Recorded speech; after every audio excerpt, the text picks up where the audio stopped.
Hello विद्यार्थी मित्रों, good morning, जय श्री कृष्ण, जय स्वामिनारायण। विद्यार्थी मित्रों, આજના ટોપિકની અંદર વિદ્યુત પ્રવાહ એની અંદર વિદ્યુત પ્રવાહની તાપીય અસર વિશે આપણે માહિતી મેળવશું। તાપીય એટલે તાપ એટલે ગરમી, તાપ એટલે ગરમી, એટલે કે વિદ્યુત પ્રવાહની તાપીય અસર એટલે શું તેના વિશેની આપણે માહિતી મેળવી। આગળના ટોપિકની અંદર આપણે અવરોધોનું શ્રેણી જોડાણ જોયું, સમાંતર જોડાણ જોયું, તેના વિશેની માહિતી મેળવી। આપણે જાણીએ છીએ કે કોઈ પણ વિદ્યુત પ્રવાહ પસાર થવા માટે એને વિદ્યુત પ્રાપ્તિ સ્થાન સાથે જોડવું પડે, તો જ એમાંથી વિદ્યુત પ્રવાહ પસાર થાય। ટોર્ચ છે તો ટોર્ચની અંદર સેલ નાખશું તો જ એમાંથી વિદ્યુત પ્રવાહ પસાર થશે અને બલ્બ પ્રકાશિત થશે। ઘડિયાળ છે, ઘડિયાળની અંદર કે રિમોટની અંદર સેલ નાખશું તો જ એ વિદ્યુત પ્રવાહ એમાંથી પસાર થશે અને એ ઉપકરણ આપણને કાર્ય આપશે। તો કોઈ પણ વિદ્યુતીય ઉપકરણને આપણે એમાંથી કાર્યરત કરવા માટે એમાંથી વિદ્યુત પ્રવાહ પસાર કરવો પડે। એટલે વિદ્યુત પ્રવાહ પસાર કરવો પડે તો વિદ્યુત પ્રવાહ પસાર કરવા માટે વિદ્યુત પ્રાપ્તિ સ્થાન એટલે કે કોષ એટલે કે બેટરી, વિદ્યુત પ્રાપ્તિ સ્થાન એટલે કે કોષ એટલે કે બેટરી। તો કે બેટરી કે કોષ એ વિદ્યુત ઉર્જાનું પ્રાપ્તિ સ્થાન છે। બેટરી કે કોષ છે શું છે? વિદ્યુત ઉર્જાનું પ્રાપ્તિ સ્થાન। કોષમાં થતી રાસાયણિક પ્રક્રિયા તેના બે છેડા વચ્ચે વિદ્યુત સ્થિતિમાનના તફાવત ઉત્પન્ન કરે છે। એટલે કે કોષની અંદર થતી રાસાયણિક પ્રક્રિયા તેના બે છેડા વચ્ચે વિદ્યુત સ્થિતિમાનનો તફાવત ઉત્પન્ન કરે છે, જેના વિશેની માહિતી આપણે ચેપ્ટરની શરૂઆતમાં મેળવી હતી। જેથી જ કરીને આપણે કોષની અંદર જોઈએ છે કે એક ધન ધ્રુવ હોય છે અને બીજો ઋણ ધ્રુવ, એટલે કે કોષની અંદર રાસાયણિક પ્રક્રિયા થાય છે। આ રાસાયણિક પ્રક્રિયાની અંદર અંતે એમાંથી ઉર્જા ઉત્પન્ન થાય છે અને આ ઉર્જા ઉત્પન્ન થવાને કારણે એ ઉર્જા છે, એ ઉર્જા ઇલેક્ટ્રોનને તેની બાહ્યતમ કક્ષામાંથી મુક્ત કરવા માટે પૂરતી હોય છે। પરિણામે એ ઇલેક્ટ્રોન એમાંથી મુક્ત થઈ જાય, પરિણામે ઇલેક્ટ્રોનનો પ્રવાહ વહે, પરિણામે એક બાજુ ઇલેક્ટ્રોન વધી જાય, બીજી બાજુ ઇલેક્ટ્રોન ઘટી જાય, એટલે કે એક બાજુ ધન ધ્રુવ ઉત્પન્ન થઈ જાય, બીજી બાજુ ઋણ ધ્રુવ ઉત્પન્ન થઈ જાય, જે ને આપણે વિસ્થિતિમાનના તફાવત તરીકે આપણે એક બાજુ ધન અને એક બાજુ ઋણ એટલે તફાવત થઈ ગયો, જેને આપણે વિસ્થિતિમાનના તફાવત તરીકે આપણે જાણીએ છીએ। એટલે કે કોષમાં થતી રાસાયણિક પ્રક્રિયા તેના બે છેડા વચ્ચે વિદ્યુત સ્થિતિમાનનો તફાવત ઉત્પન્ન કરે, જે બેટરી સાથે જોડાયેલ અવરોધ કે અવરોધોના તંત્રમાં ઇલેક્ટ્રોનને ગતિમાં લાવવા માટે મદદરૂપ કરે છે, એટલે કે વિદ્યુત પ્રવાહ। એટલે કે આપણે કોઈ પણ પરિપથ સાથે બેટરી જોડીએ છીએ તો બેટરીનું કાર્ય શું? તો કે જે એની સાથે જે અવરોધ જોડે છે, અથવા તો અવરોધોનું જે જોડાણ કર્યું છે એની અંદર વિદ્યુત પ્રવાહ આપણે પસાર કરવાનો છે અને એ વિદ્યુત પ્રવાહ પસાર કરવા માટે ઇલેક્ટ્રોનને ગતિમાં લાવે છે।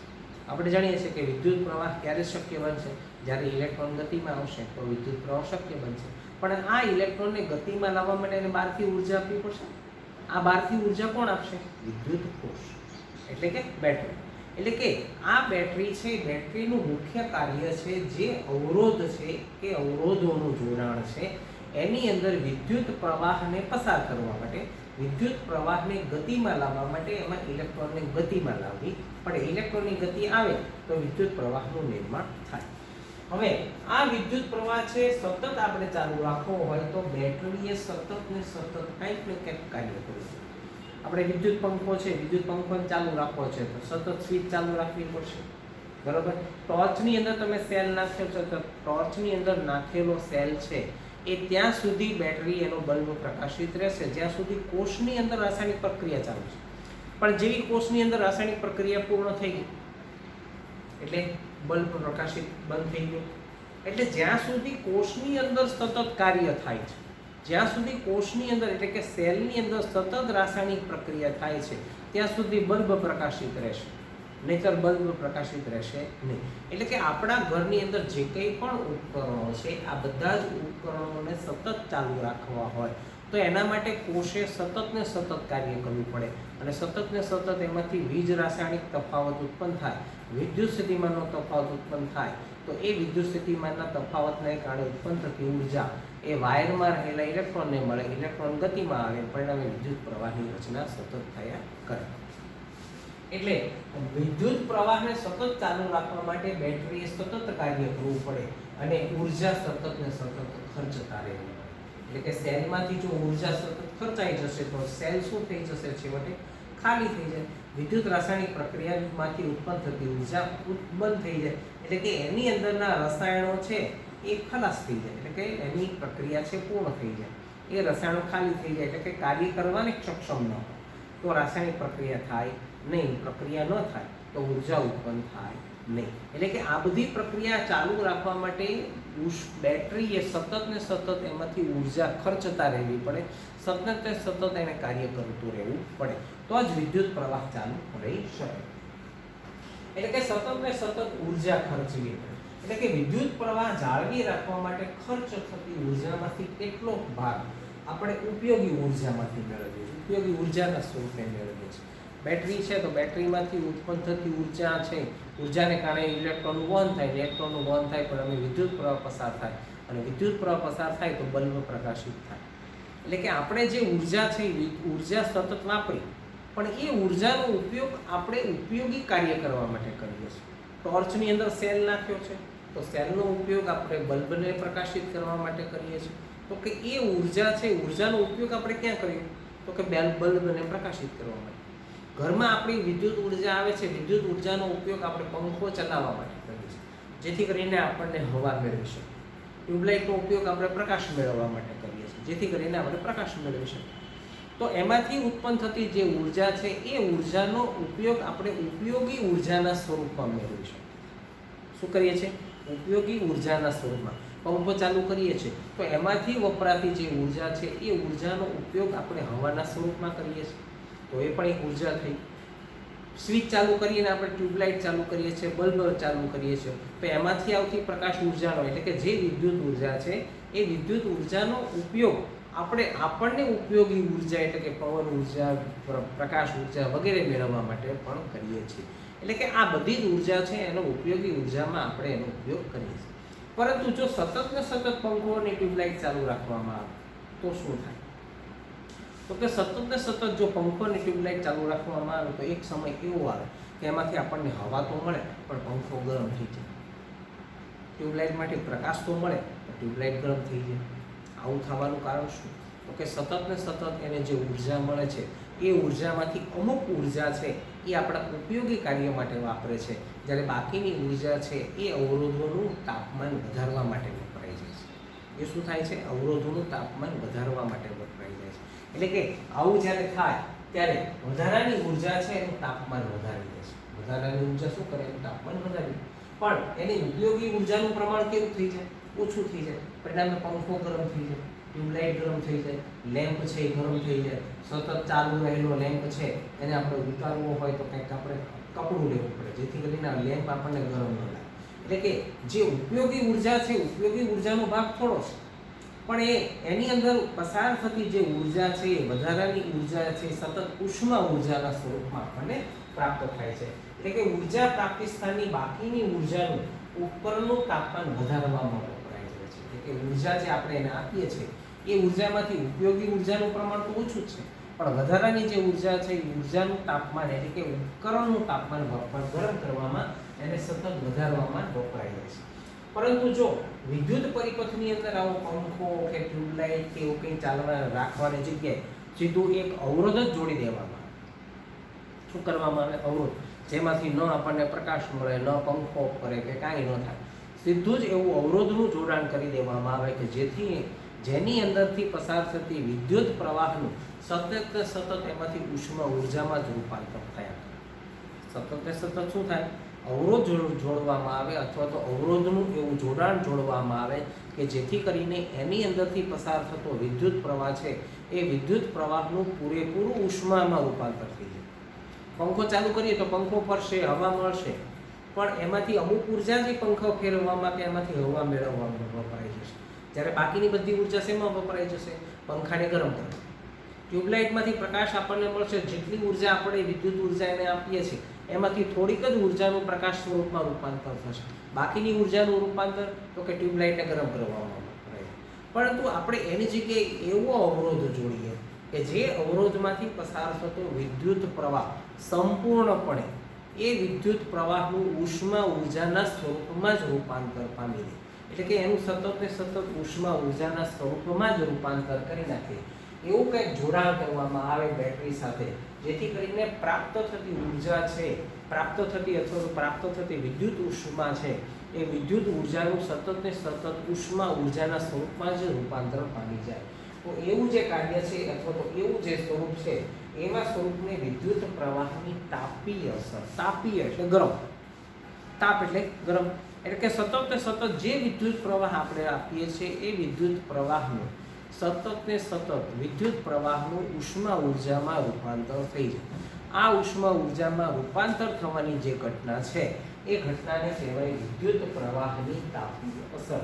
અને આ વિદ્યુત પ્રવાહની તાપીય અસરનો ઉપયોગ આપણે સામાન્ય રીતે આપણા ઘરની અંદર વોટર હીટર અથવા તો વિદ્યુત ઇસ્ત્રીનામાં એનો ઉપયોગ કરીએ છીએ.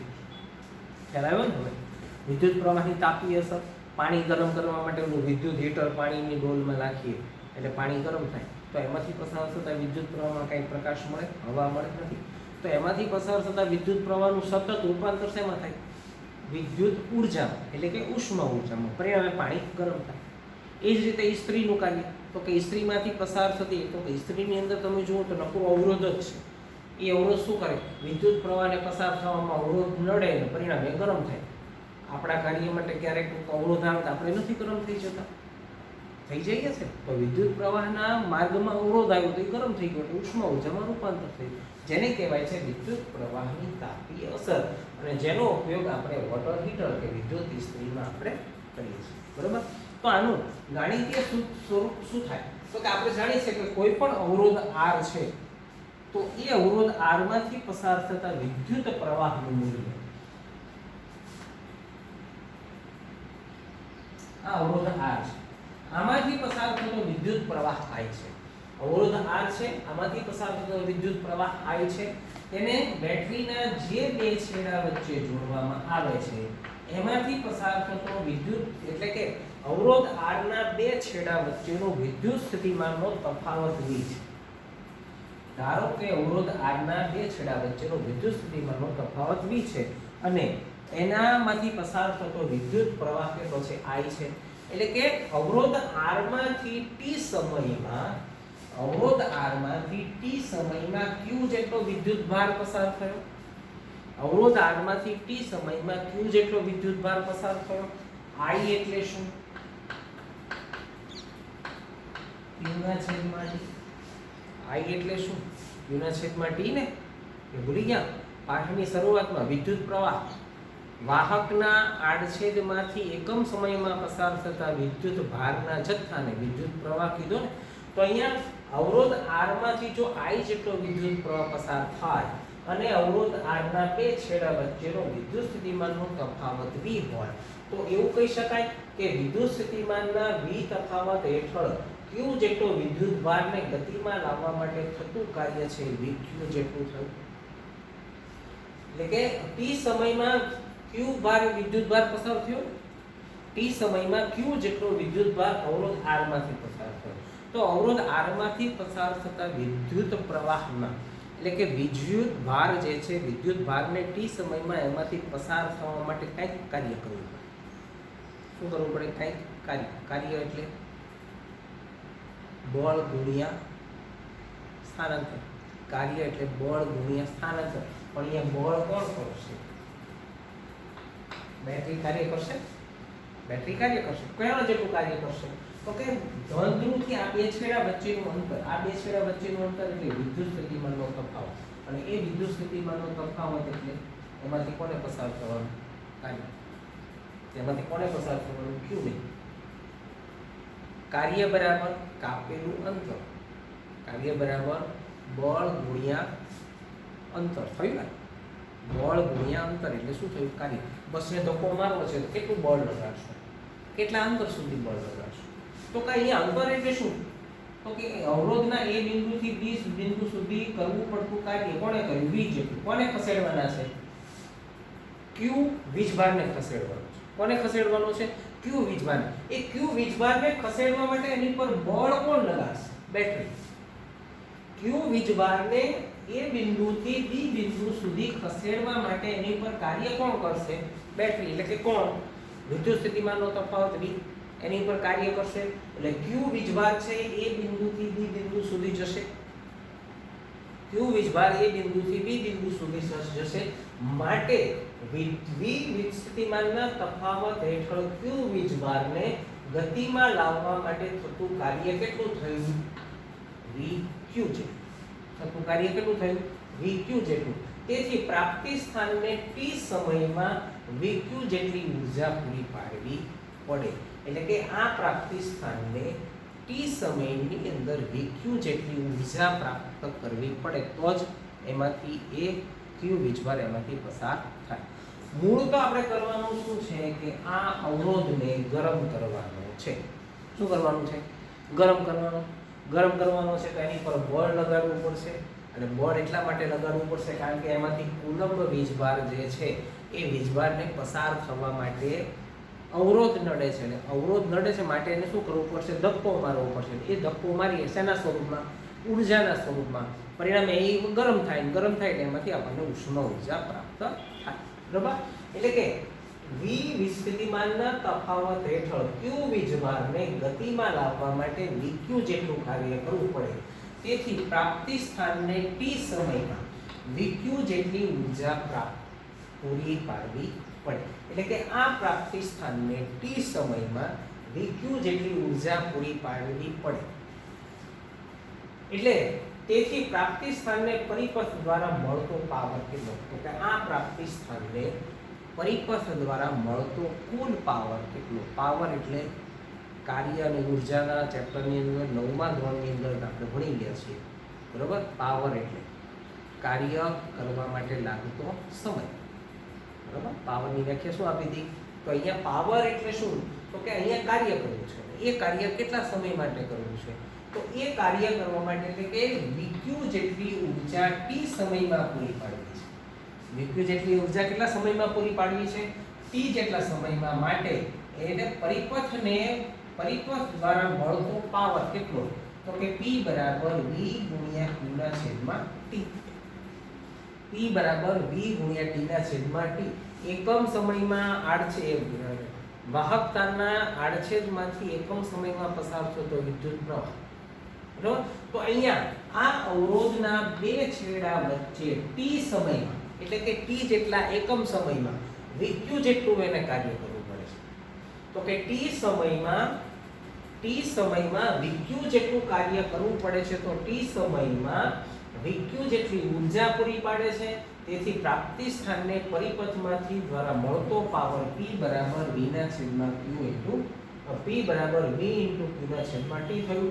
પરંતુ Q ના છેદમાં T એટલે આપણે જાણીએ છીએ Q ના છેદમાં T એટલે કે I. એટલે કે અહીંયા Q ના છેદમાં T બરાબર શું મૂકી દીધું? I. એટલે P નું સૂત્ર હવે આપણી પાસે થયું V ઇન્ટુ I. હવે અથવા તો t સમયમાં પરિપથને પૂરી પડાતી ઊર્જા t સમયમાં પરિપથને એટલે કે t સમયમાં માનો કે આપણે તો સતત ચાલુ રાખવાનું છે. સ્વિચ ચાલુ કરી, ઇસ્ત્રી ચાલુ થઈ ગઈ, બંધ કરી તો ઇસ્ત્રી થાય નહીં. હીટર છે પાણીમાં મૂકી દીધું, સ્વિચ ચાલુ કરી દીધી, પછી બંધ કરી દીધી તો કાંઈ થાય નહીં. કારણ કે પાણી સતત ગરમ કરવું છે, ઇસ્ત્રીને ગરમ કરવી છે. તો એની અંદર 5 સેકન્ડ સુધી કે 10 સેકન્ડ સુધી કે કલાક સુધી એટલે કે t સમયની અંદર આપણે સતત એમાંથી વિદ્યુત ઊર્જા પસાર કરવી પડશે. વિદ્યુત ઊર્જા પસાર થશે તો એ ગરમ થશે, તો એની તાપીય અસર આપણને મળશે. નહીં તો તાપીય અસર મળશે નહીં. એટલે કે t સમયમાં પરિપથને પૂરી પડાતી ઊર્જા છે P × T એટલે કે આના ગુણ્યા. આ તો માનો કે 1 સેકન્ડમાં તો આપણે તો 1 કલાક ચાલુ રાખવું છે. તો કે આના ગુણ્યા 1 સેકન્ડમાં આટલી ઊર્જા પૂરી પડે તો 1 કલાકમાં કેટલી ઊર્જા પૂરી પડે? એટલે કે t સમયમાં પરિપથને પૂરી પડાતી ઊર્જા P × T એટલે કે VIT જેટલી થાય. આ ઊર્જા છે અવરોધકમાં ઉષ્મા ઊર્જાના સ્વરૂપે વિખેરણ પામે. સતત વિદ્યુત પ્રવાહ પસાર થયા કરે. બરોબર છે? અને આ તો શું થઈ ગયું? અવરોધ થઈ ગયું. એટલે કોને અવરોધ નડે? ઓલા વીજભારને અવરોધ નડે. એટલે વીજભારને અવરોધ નડે પરિણામે શું થાય? ઉષ્મા ઊર્જામાં સતત રૂપાંતરણ થયા કરે. પરિણામે આ અવરોધ છે એ આ ઊર્જા છે અવરોધકમાં ઉષ્મા ઊર્જાના સ્વરૂપે વિખેરણ પામે. તેથી સ્થિર વિદ્યુત પ્રવાહ I માટે t સમયમાં ઉત્પન્ન થતી ઊર્જા સ્થિર વિદ્યુત પ્રવાહ I માટે t સમયમાં ઉત્પન્ન થતી ઊર્જા કેટલી થશે? તો કે H બરાબર VIT. આ H છે એ ઉષ્મા ઊર્જાનું સૂત્ર છે. હીટ એટલે ઉષ્મા ઊર્જા, હીટ એટલે ગરમી આપવાની છે. એટલે H બરાબર આ VIT છે, VI છે, એક સેકન્ડમાં જો ઉત્પન્ન થતી ઊર્જા હોય તો t સમયમાં ઉત્પન્ન થતી ઊર્જા કેટલી થઈ? VIT. અને એ ઊર્જાના સ્વરૂપમાં અને કયા સૂત્ર દ્વારા દર્શાવીએ છીએ? H બરાબર VIT. પરંતુ ઓહમના નિયમ અનુસાર આપણે જાણીએ છીએ શું? V બરાબર I into R. હવે અહીંયા V ની જગ્યાએ I મૂકી દઈએ, V ની જગ્યાએ I into IR મૂકી દઈએ તો શું થાય? I ગુણ્યા I એટલે I સ્ક્વેર, પછી R ગુણ્યા T. એટલે કે ઉત્પન્ન થતી ઉષ્મા છે, કોઈ પણ વિદ્યુતકીય ઉપકરણની અંદર ઉત્પન્ન થતી ઉષ્મા છે એ H બરાબર I સ્ક્વેર RT ના સૂત્ર મુજબ ગણતરી એની કરી શકાય. કે કોઈ પણ વિદ્યુતકીય ઇસ્ત્રી છે તો વિદ્યુતકીય ઇસ્ત્રીમાં ઉત્પન્ન થતી ઊર્જા છે એમાંથી પસાર થતા વિદ્યુત પ્રવાહ, એનો અવરોધ અને કેટલા સમય માટે પસાર કરો છો એની પર આધાર રાખે છે. બરાબર? એટલે કે ઉત્પન્ન થતી અવરોધમાં ઉત્પન્ન થતી ઉષ્મા ઊર્જા, પહેલો વિદ્યુત પ્રવાહ I ના વર્ગના સમપ્રમાણમાં, બીજું તેના અવરોધના સમપ્રમાણમાં, અને એ અવરોધમાંથી કેટલા સમય સુધી તમે વિદ્યુત પ્રવાહ પસાર કરો છો એ સમયમાં સમપ્રમાણમાં હોય છે. એટલે કે વિદ્યુતકીય ઉપકરણ છે એ વિદ્યુતકીય ઉપકરણની અંદર માંથી ઉત્પન્ન થતી ઉષ્મા, ઇસ્ત્રી છે તો ઇસ્ત્રીમાંથી ઉત્પન્ન થતી ઉષ્મા, વિદ્યુત હીટર છે તો વિદ્યુત હીટરમાંથી ઉત્પન્ન થતી ઉષ્મા, એ ઉત્પન્ન થતી ઉષ્માનો આધાર એમાંથી પસાર